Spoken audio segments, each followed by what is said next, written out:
Hey.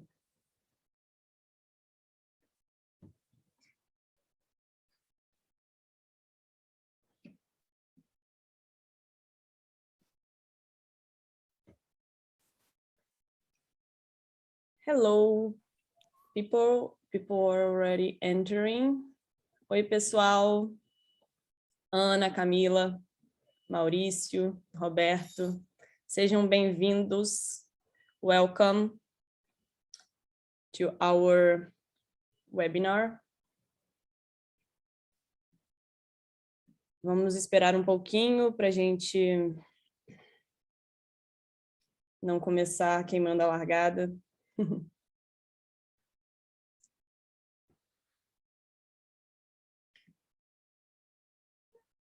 Vocês conseguem me ouvir? Can you hear me?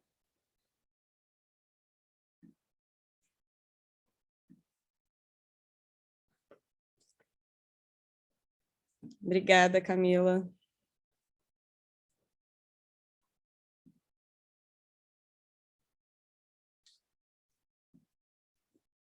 Obrigada, Roberto e Ana. Great. I can see we don't we have guests from multiple countries. Very happy to see our guests from Nigeria here as well. Really? Welcome. Yes, that's the benefit of an English-speaking webinar. Nice. Yes, we have already 7 participants. Let's wait a little bit more. Hi, Peter. Great to have Hi, you here. Peter. Nice to meet you.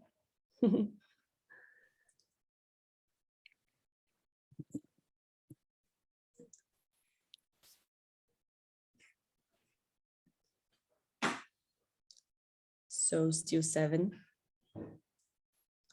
Let's wait just a few minutes.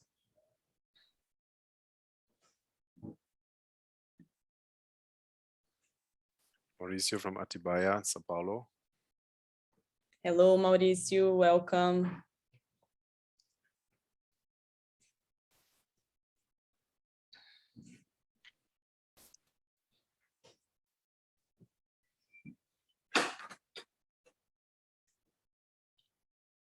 So I'm speaking from Espírito Santo, Brazil. Mauricio is from Atibaia. Where do you guys are speaking from?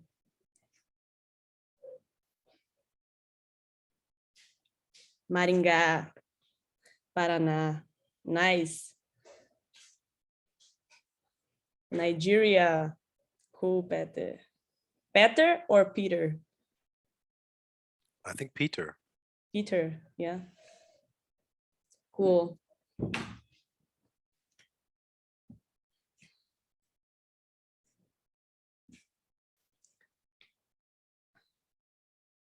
Hauke from Munich, right, Hauke? That is correct. Snowy Munich. We have this much snow in Munich right now. Christmas is coming up, 2 more weeks. Yeah, good. Here is around, I don't know, 21 degrees and I am already freezing. Cuiabá, nice. The warmest place in Brazil, right? Great. Shall we start? Yeah, so let's start. Hi, everyone. It's nice to have you guys here. So I will do a little introducing about eComply. eComply is a German company with a data protection management system. It was founded in Munich in 2017, and since then has been offering solutions for several European countries. And since 2019, eComply is in Brazil. For those who doesn't know me, I am Maria. I am Brazilian and I am responsible for marketing and customer experience in eComply Brazil. So today's webinar will be about the first steps for a successful performance as DPO, how to price consulting services in the most advantageous way possible. I now introduce Dr. Hauke Holtkamp. I never know if I am pronouncing your name correctly, Hauke. He's our CEO. He is German. Hauke, could you please say a few words about yourself? Thank you. Thank you, Maria. Thank you also for introducing in English. Today is a kind of combined webinar. Normally, Maria is all about Portuguese and I'm all about German. Yeah. But our common language is English. And as we can see today, there's also a benefit of doing webinars not in Portuguese or in German, but in English, because some of you have a chance to join and we have a chance to cross borders. Who am I? I'm Hauke. I'm the CEO of eComply since 2017. I am a certified DPO myself. That's why am I a DPO? Because I like data protection. I think data protection is something that is beneficial to all of us personally. And I believe that data protection is very expensive to do in practice in terms of time and money. And so that's why we started in 2017 with eComply, because we said it's impossible to do all of this by hand. Where can we do some assistance? Because overall data protection is a good thing, and we want to help bring the level of data protection globally on a better situation. And of course, a lot has happened in Germany since 2017, in Europe, now across and outside of Europe. And we felt like, especially telling stories from Europe to outside of Europe might be interesting to see what have we gone through, we Germans, we Europeans, what have we learned, what are the lessons we've learned now. It's been more than 2019, 2021, it's been 3 years, 3.5 years since GDPR came. It's been about 25 years since Germany has data protection laws in place. And yes, they always talk about data protection being an export good of Germany, right? Because cars are from Germany, and what else is from Germany? Data protection is from Germany. And yeah, I'm hoping that we can bring you guys some values, some ideas, some different way of looking at things. Very much looking forward to this webinar. Nice. So today, as Hauke already mentioned, we are going to have a chit chat to try to get some learning from his experience with the GDPR in Europe.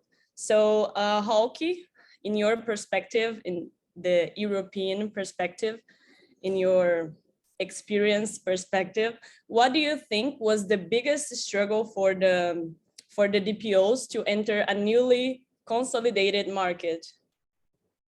Yeah,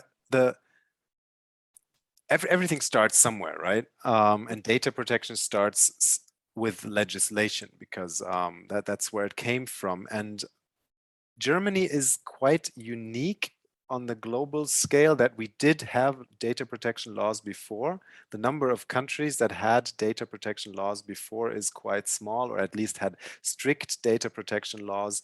And it wasn't a European law, it was just a German law before, and then it became a European law. Actually, the main authors of the GDPR are German, because they pretty much took the experiences from Germany to the European level.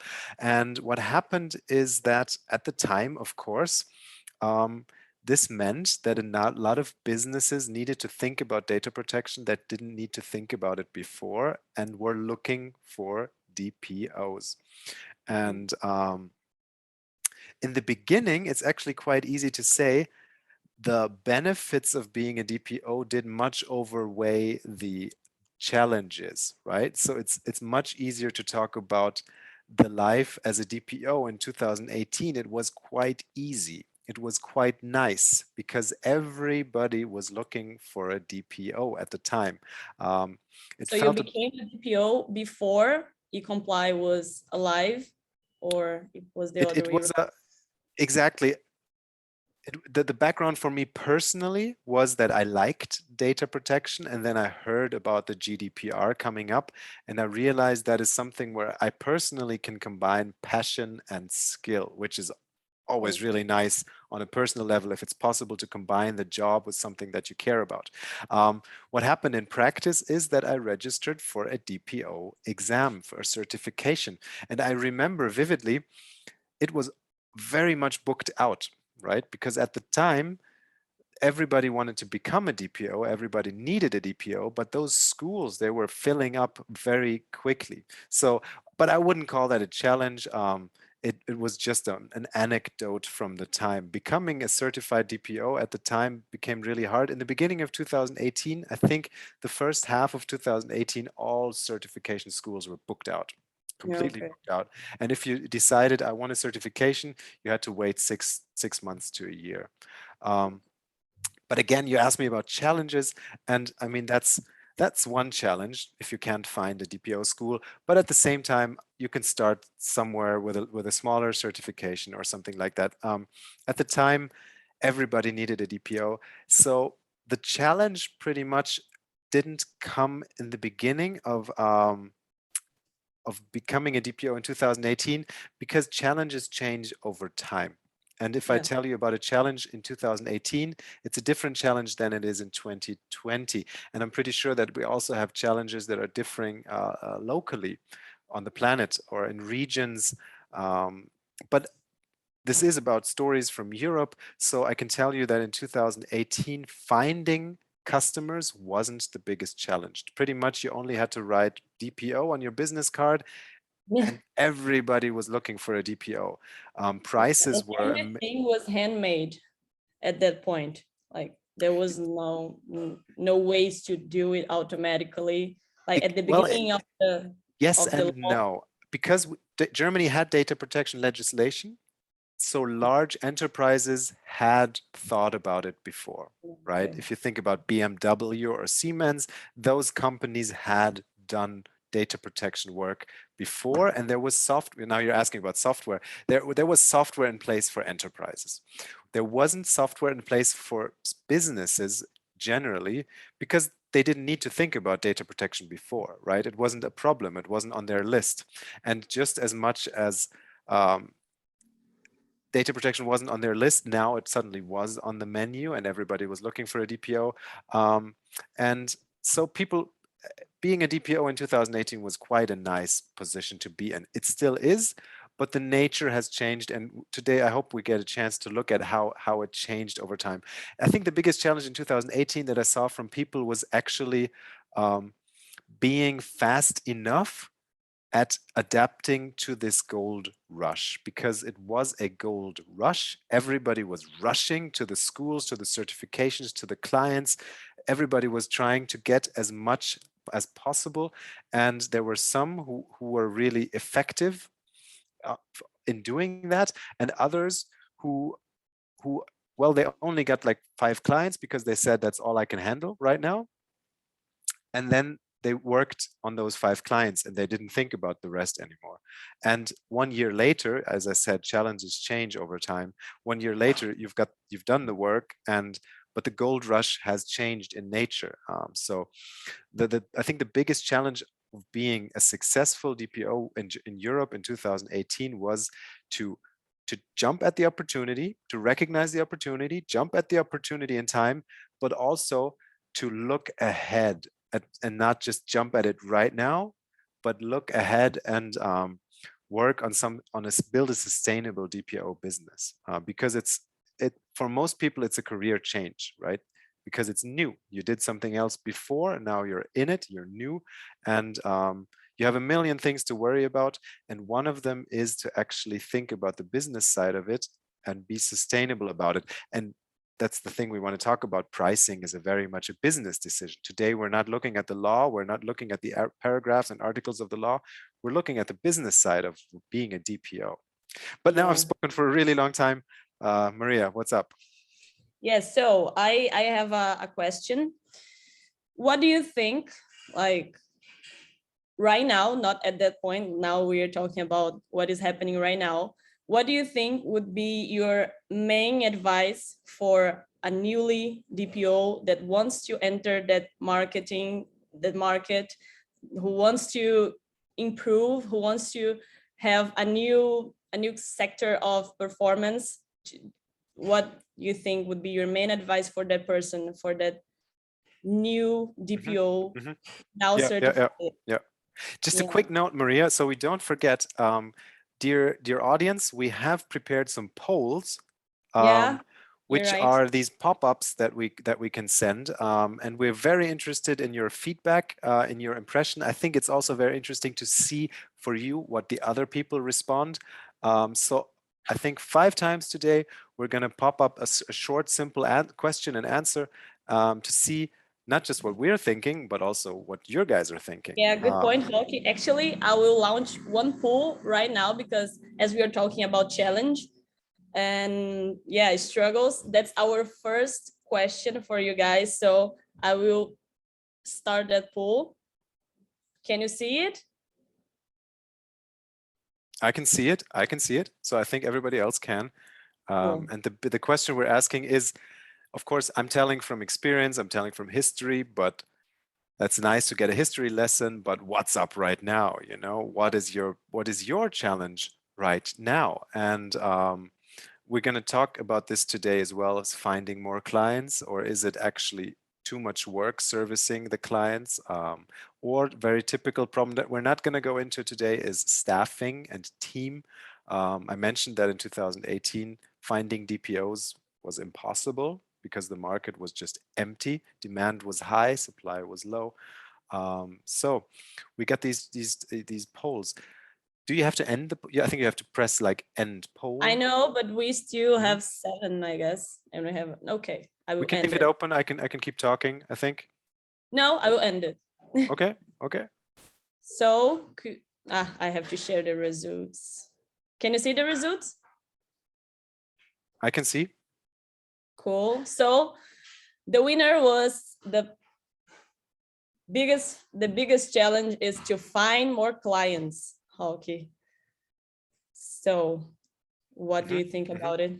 It's very much understandable, and it's actually what I'm going to talk about now, because that's part of building the business. What help is it to have perfect knowledge of the law and nobody asking for it, no clients, the business side of it, right? You're not a professor at university, you're an external DPO serving businesses. So finding clients is the key ingredient for success, because being an external DPO means doing data protection, and without clients you're not doing data protection, and without clients your business is not going well. Let me think about it. So Camila the biggest said something. Our problem is not really finding potential clients, but closing deals. Yeah. That's why I think this webinar is very helpful. Thank you, Camila. And yeah, of course, there's 2 components to having a client. First, they need to find him and talk to him, and then you need to close him. Those are I actually want to talk about that more in the future, but you asked me now what the biggest challenge in the beginning is. So I always imagine you start out and you say, I want to do this, and maybe you got the certification, and now you want to be this DPO, and it's actually exactly what this poll confirms. That's the hardest part, right? Yeah. Finding the clients and closing the clients and acquiring the clients, because you're going up a ladder, right? With every client, you're going up the ladder and higher and higher and higher. And it's not done with a certification. And then also, and that's the second part of looking at it, once you have a client, or once you're in the negotiation phase with the client, you want to make it sustainable. That's a kind of the question on the chat was how to close the deal, but of course there are several types of deals. Which deal, right? Any deal, or a particular deal of this type or of that type? So the short answer to your question is exactly that. My answer without the poll would have been the same answer. Acquiring clients is the biggest challenge in the beginning for a DPO. Yeah, Camila, I have a personal opinion as a Brazilian. Yeah, the enforcement of LGPD is totally new, so I guess people are not really used to it, and I think it's natural that we still have to show people that it's something. Like in Brazil, we have that the law is going to catch or not, pega or non pega, right? So yeah, we are at the moment that we still have to say, hey, it's a big thing, it's worldly, so it is something important, and to show that value, to show that need, I think it's something that can be a struggle also. So Roberto said something in our chat as well. I am prepared and focused on serving small business, but they either don't know or haven't heard of LGPD. If they have, they don't feel compelled to comply with the law yet. Yeah, exactly. That's a problem because it's. I can jump right in. This is so easy to jump right at that. Yeah. When you're a DPO and you're offering your services, of course, one side of it is having the qualifications, but on the other hand, you are a teacher, because the client might be unaware of having a problem, might be loosely aware of having a problem, definitely not aware of a solution. So you're not selling a client something that they already know, that they've done for years. You're selling something to them that they were not aware of. They're not aware of the risks. They're not aware of what's actually going on. It's very vague to them. So what you are doing, and what has proven really well, is you are teaching. And in the beginning, it's like a script. And of course, you tell it to everybody. But the script is, this is the law. These are the fines. This law is driven by fines. If you don't pay attention to this law, there's a serious risk that these fines will hit you. This is, and you're preaching this and preaching this and preaching this, because to us, this is obvious, because we're familiar with this and we've read the law and we talk about it, like in this event, all the time. But putting yourself in the client's shoes, they don't know this. And at the same time, in client acquisition, you can only do this for a short time with every client, right? You can't sit down and talk to them for hours. You have to tell them, you have to find the person who's the decision maker, be clear about this message. And just an anecdote, I heard a really nice poll on a conference once where there were like 4 types of client acquisition, right? You can be the friend, the buddy, you can be the partner, or you can be the DPO who incites fear. And again, it was a business question. Which one works better?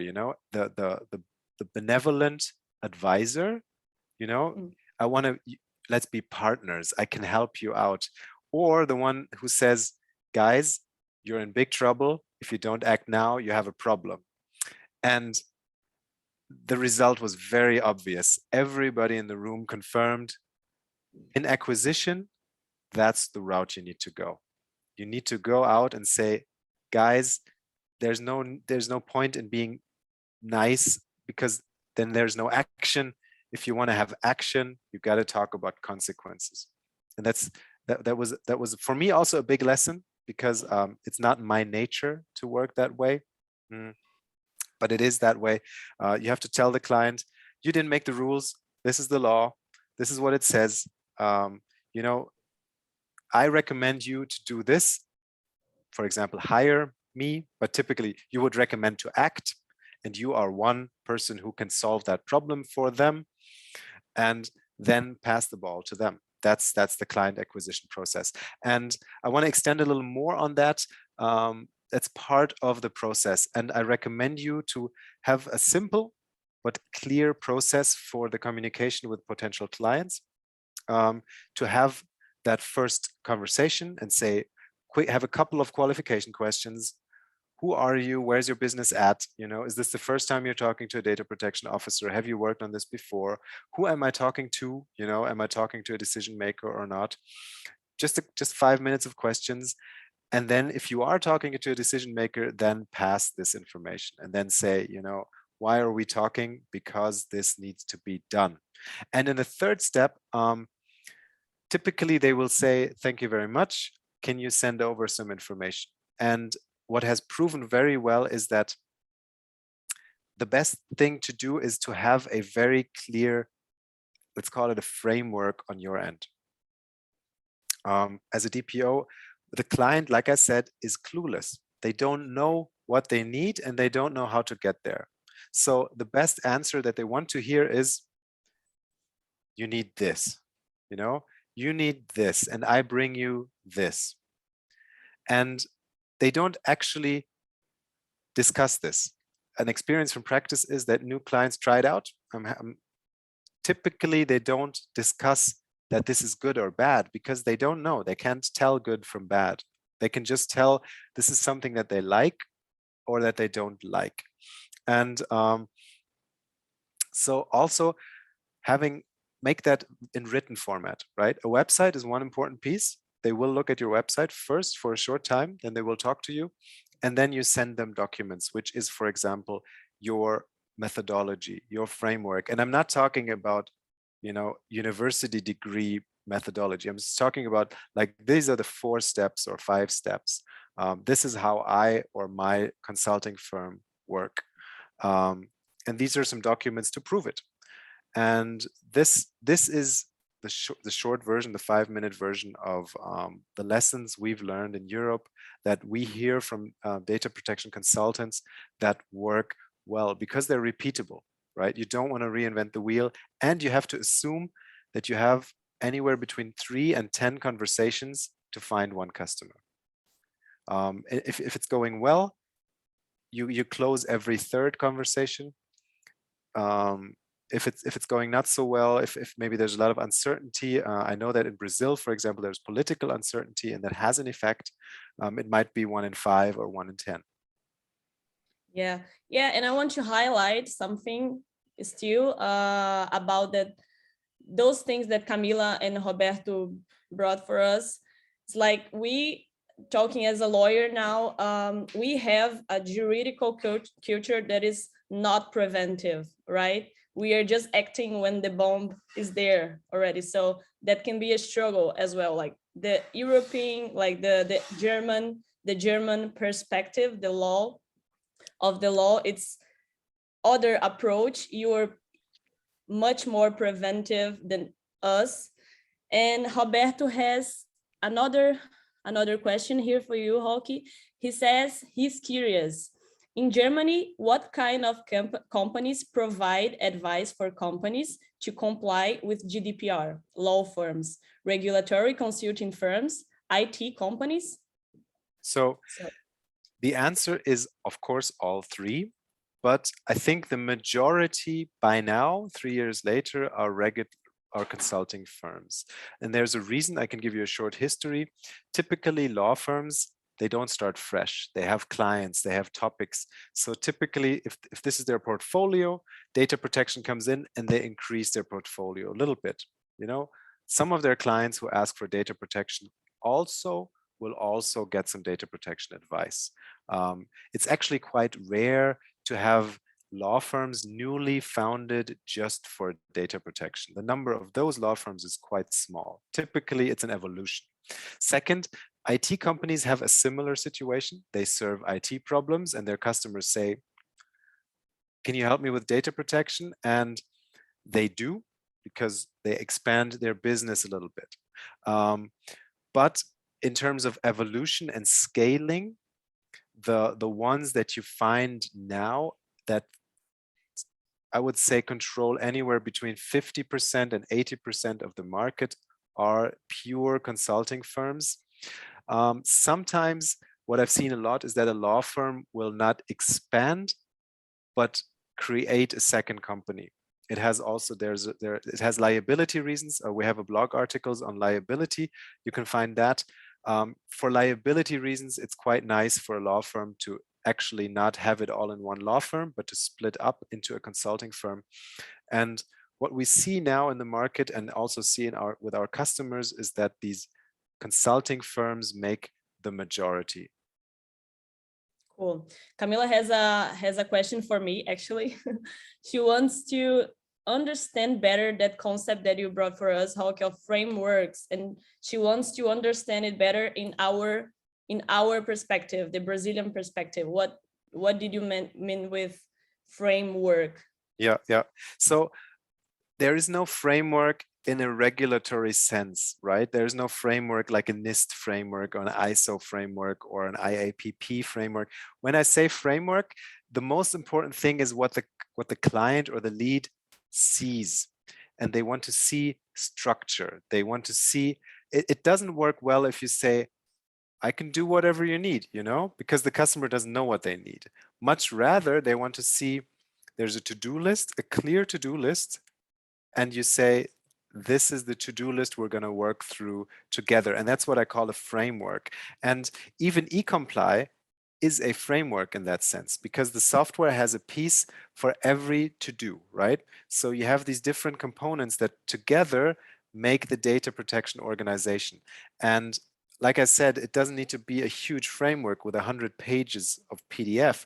It's a diagram or a table that tells the customer, this is the road we're going to go together. You can also call it a roadmap if you want. Customers really appreciate that.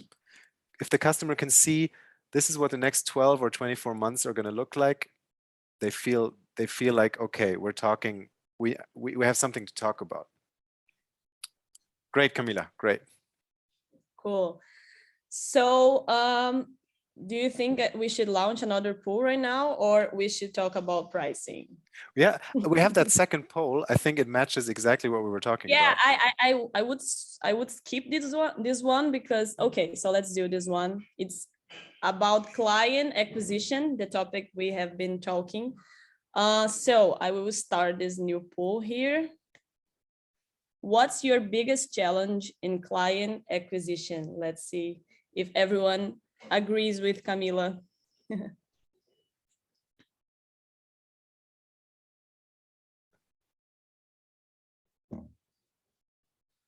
So 3, 2, 1, I will end it and show the results.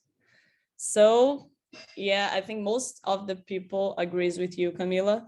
The biggest challenge is to close leads, right? So what I'm reading here is that a lot of people are shopping around, a lot of businesses, not people, a lot of businesses are shopping around, and they're saying, and you're having a conversation, and in the end, they don't buy. And what I'm suspecting is they probably didn't buy with anybody else either. It's probably, I suspect, it's not that that you lost, but that would be an interesting poll. We don't have that poll, right? What happens when they don't close? Do they go with somebody else, or do they decide to wait? And those are two very different problems to deal with, because in one case you're competing and you can find out what am I competing against, and in the other one you're competing with inaction. And competing with inaction is quite hard. And that's what I was telling earlier. What you're trying to push towards is action. It's like act now. It's not like choose me between 5 other options. It's act now. But since we don't know the answer to that question, we have to suspect now. Closing leads is the problem for, I think 80% was the answer.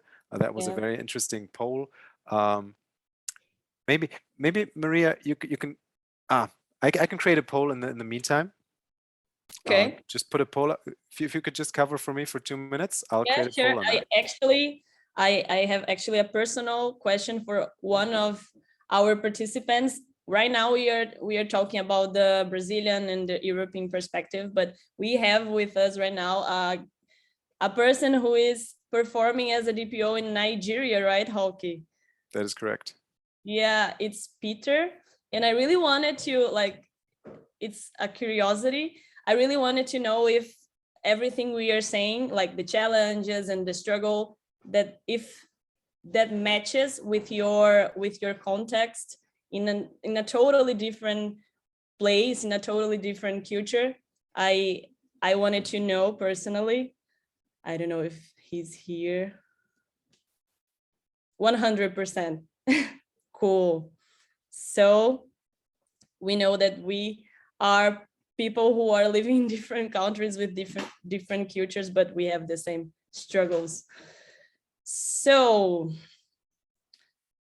Hauke, are you still busy with? Just a second. I'm typing the question. Okay. So I saved the poll. Let me rename it. It's called closing. Can you see it? Okay, so you can start it.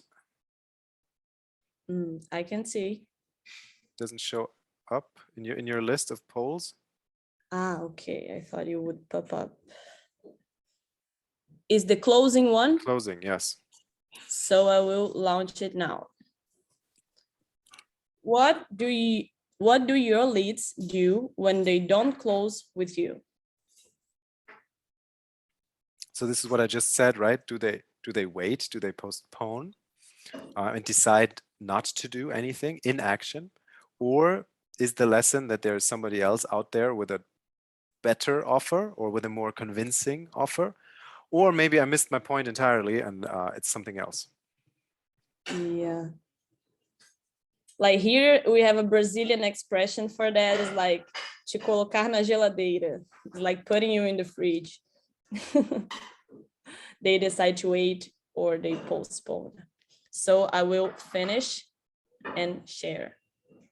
And yeah. Yep. And that's what I was predicting. We've got 88% postpone. And that is very typical. There's a feedback here. In my experience, small businesses, which I'm focused on, as I said, are a little scared about budget amounts. And we know that effectively an adequacy project consumes many hours of work, thus increasing the cost of the fees. Decision is put to simmer. Yes, because inaction is easy, right? You're a business, you hear about data protection, you're not quite sure. Like I said, there's no certainty for the business at all. They're shopping around, they're having a conversation, but they never come to a decision. And there's Roberto's mentioning it. Of course, money matters, right? If you tell them it's really expensive to get your maybe problem fixed, they're probably going to say, I'm going to think about it, right? Why would they act? So there are multiple ways to deal with it. One is to actually, of course, this is what I said earlier, to push for action and say, right, this needs to be done.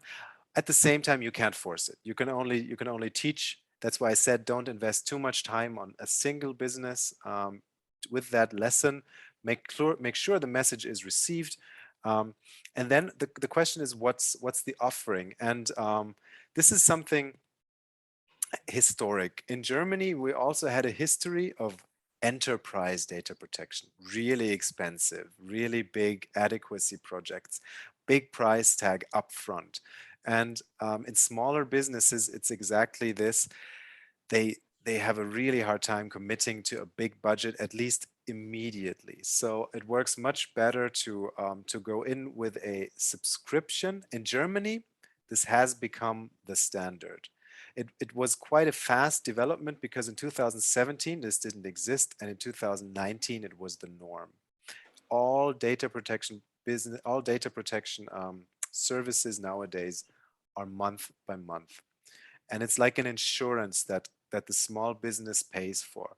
They pay this insurance fee to be on the safe side, and of course to close them, you really want to make sure that they don't think about it, that they close with you. And rather than not closing, you want them to close a little bit. So you can try to think of ways that you can offer them the light version, the entry-level version of your, that's where the framework comes in nicely, because you can say, okay, I got this is the framework, and we can work through it faster, or we can work through more of it, or we start with something small. But in my experience, for your business growth, it works better if you have a long-term commitment. I know the client would love to just say, we'll start with something small for 3 months, and then we think about it again. And of course, from a business perspective, you want to prevent that. And our business model as eComply is the same thing. We have a subscription model, which means we want to build long-term relationships. And what you can do is, yes. I can see you already entering in that pricing format topic, right? Before you enter that topic, I just want to ask something about that closing deals process, now from the contractor's perspective. What do you think personally would be the most valued quality or characteristic in a DPO, and what would make him, like the contractor, make the final and critical decision, for example, to hire you or to hire you as his data protection officer? What if you could put in shop list. Yeah, what we've seen is, and we've seen many DPOs offering different kinds of services with a different appearance. And my personal conviction is that the following three matter. And one is a very professional appearance. Okay. A data protection officer, in my experience, is a bit like a banker. If you walk into a bank and the guy's wearing a sweatshirt, something's Yeah, wrong. You might doesn't say he's human and he's trustworthy, but still the professional appearance matters. It matters doubly so because the client doesn't know what they want. So they imagine what they want in their head, and it's easiest to imagine if you look really professional. So, and that's not just looks, of course, that's website and just general appearance. Don't have 100 Word documents, have 3 Word documents, and make sure those 3 look really nice, you know, so that there's never a doubt, because the client is looking for doubt. He's trying to think, I'm not sure if I should do this. And if they just find one thing where they feel like that's not great, they're going to wait. And that's what I said, right? You don't want them to wait. Second is, how can you, that's the first one, just appearance. So give credibility, right? Build credibility. And that's the second part of building credibility is, of course, not just show, but actual certifications, right? Typically, the DPO certificate is a good one. Any other certificates, memberships. I know that German DPOs love to list memberships of organizations. They just want to show, you know, I'm well experienced and I keep training and I have a great network, and that's also part of the package. So that's the second one as part of what did you call it? Not appearance, you called it Credibility. Credibility. You're building credibility. Yeah. And the third one is what I mentioned earlier with the framework, is the clear offering. You don't want to you want to avoid confusion at all costs. You want to make sure that the client is not confused, because again, confusion leads to waiting. Confusion leads to postponing. So try to have a very clear offering. And to be honest, it doesn't quite matter what it is. Like a data protection professional will argue with you about your offering, but your client will not, because they don't know the difference. So the point being, as part of this professional appearance, is also a clear offering. What am I getting for my money? Because they don't know. And these 3 components you try to make it as easy as possible for the client to make a decision. Cool. So before we start with the pricing topic, what do you think about ask everyone the type of projects that they offer mostly? It's really nice. Okay, so another poll.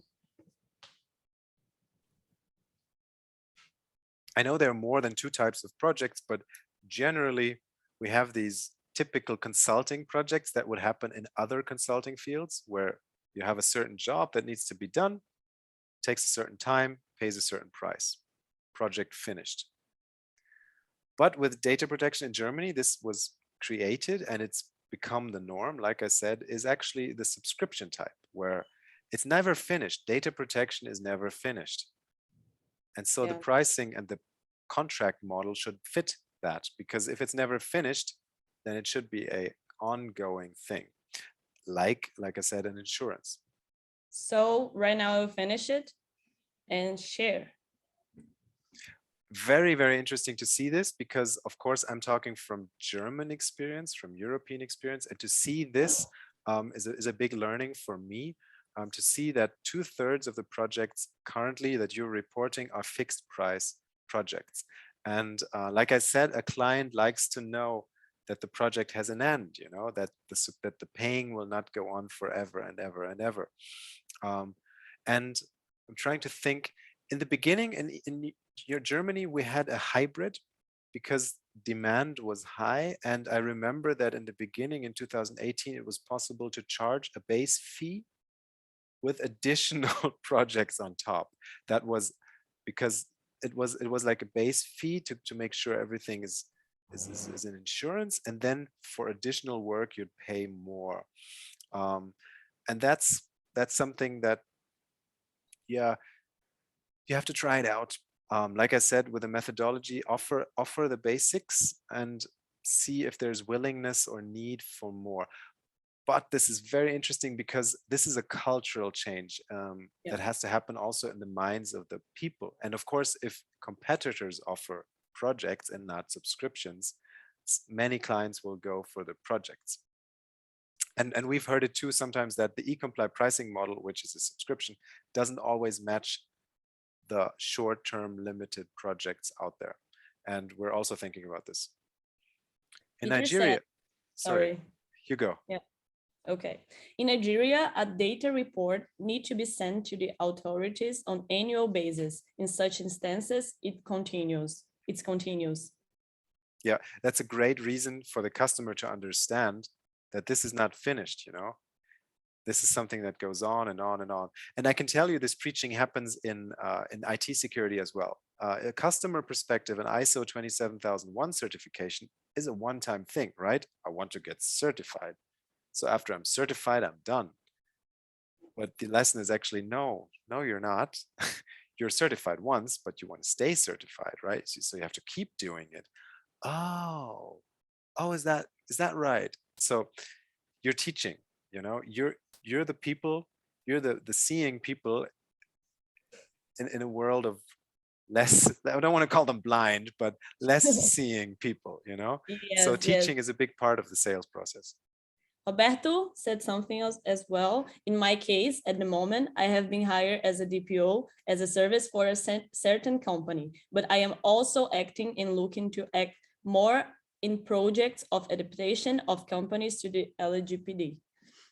Nice. Yeah. Okay, so let's summarize everything, Hauke. And from your perspective, what do you think about the cost of your service and the pricing? What would be the best format of your service? And what do you think is the ideal and why? Yeah. So I'm trying to think about which way to look at it. Of course, a price is an agreement between two parties, and both parties want different things. And what's in it for the client might not be in the interest of the external DPO. Of course, the client wants to pay the lowest price, and the external DPO wants to pay the highest price. Of course, that's how deals come into place, because you agree on something. But looking at it from your perspective, of course, a subscription model has a benefit of a continuous, reliable income, right? Because I can tell you, building up a DPO business is painful, but maintaining a DPO business is, once you have the critical number of clients, it's quite nice. It's really nice because you have reliable income. Of course, sometimes your clients cancel the contract. That's normal. But they won't all quit at once, and you can continually grow over time. So having a subscription model is really nice for the external DPO. What's the risk? The risk is that it doesn't pay off, right? That you work too much. So that's where this little framework thinking comes in helpful, because you have to draw a clear red line and say that's included and that's not included. Because otherwise your clients will keep asking and asking and asking, and you might work way more than you get paid for. At the same time, there is an upfront investment on your end, because every project has a little more work in the beginning and less work as it goes on. Also, I think we have a blog article on that where we have a curve, and it shows you the workload is not always the same. It's up and down and up and down. And that's why long-term contracts are needed. And clients understand this. I've never seen a client who disagrees with this, because once you explain it to them, they're thinking, yeah, that's true. They're businesses. The good thing is your clients are businesses. They know how to work as a business. And that's the key part. Of course, which is the right price? That's another question. But make sure that you know how much work this is going to cause you, because we have seen a lot of, not a lot, but a certain number of clients in Germany, like data protection officers, external data protection officers, who put too much on their plate. 2018 was great. Clients were coming in like crazy, and then they realized there's no way I'm going to do this work. It's impossible. Or I made my offer too cheap. I gave out basically free candy, and now I have to do the work. And they're actually trying to get rid of these contracts, which is a unique side problem. But I think we have a blog article on that as well, where we say this is our recommendation, what to put in and what to exclude. Because of course, it's very possible that some of your projects will grow. You have a base offering and you close the contract, but then the client realizes they need more than was initially agreed, and they will ask you for more, and which means additional revenue. Okay, nice. And still talking about the relationship you mentioned, how important for a successful relationship between consultant and DPO is the client ability to onboard in the compliance project? What do you think? In my experience, the onboarding is the part that the client remembers. So part of that onboarding is the negotiation before you actually close the client, because they will take that memory with you. That's why I said having a professional appearance and a clear structure helps, because that's the expectation that the client keeps. In the beginning, eventually you're going to talk to the decision maker at the client side, the CEO or maybe CFO. But those people are only there during the negotiation and maybe the onboarding. After that, you're back to talking to other people. So the onboarding is really important, because the client just paid, or he just signed a long-term contract, and he's really careful and looking at you and thinking, did I make the right choice? And so the first days or weeks, the client is paying a lot of attention, and you want to make sure that this attention is well received. As time goes on, this becomes more normal. The client trusts you, and even if you don't respond super fast, that's probably fine. And they just have a good impression in the back of their minds. So I'm pretty sure that I'm completely convinced that onboarding is the key, because then it's a very long relationship that you go together. And during that time, maybe a year later, or maybe when contract extension it's time for contract extension after 2 years, 3 years, you want clients to have that good memory. Okay, so now to, I think, finalize everything, one more question from my side. If you could summarize everything in one word about LGPD compliance, what would be that key word? May I squeeze in one more poll? We have one more poll, and I'm actually really interested in the answer to that. Okay. Can we do the leads poll? How do your leads care about you? Okay, because I think this is very local, and I'm interested how it is in Brazil. Yeah, sorry, I totally forgot about this one. It's also a matter of character, right? You might prefer one channel over another, or you might have access to one channel that somebody else doesn't have access to. I'm really interested. What was the question you asked me, Maria? If you could summarize the whole LGPD compliance, GDPR compliance in one main word, like the key word for it, I would say trust. What would you say? It's a bit of a wordplay question.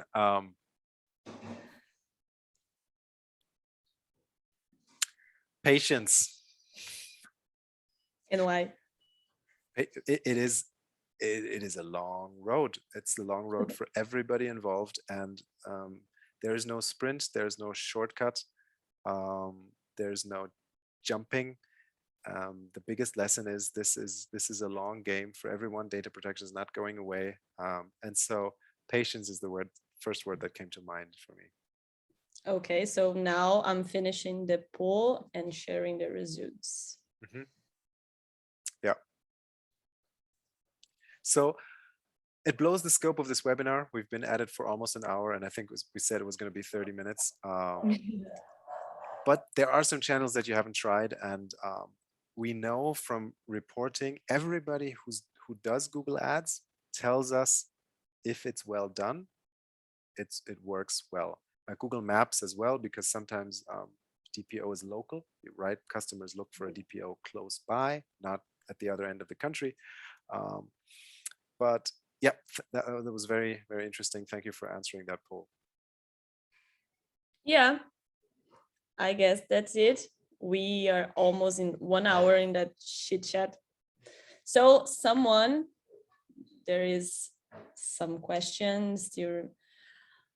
Peter said, I agree with you. Patience is the word. I have reached out to a client and only secured the engagement after 9 months. Whoa, a lot of patience. I love it. It took almost 1 hour. Great, Camila. We are looking forward to the next one. And we really appreciated that you guys have been so participative, so active in our chat, right, Hauke? Very much so. I wish I could speak fluent Portuguese so we could have this more often. But I'm glad I got this opportunity. Yeah, me too. So guys, the last question.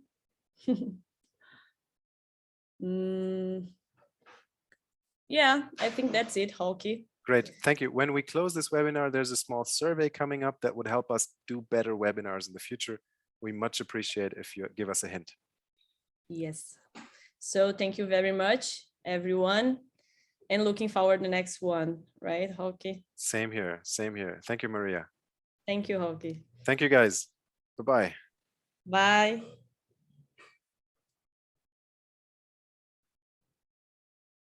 I think you have to. Yeah, I will.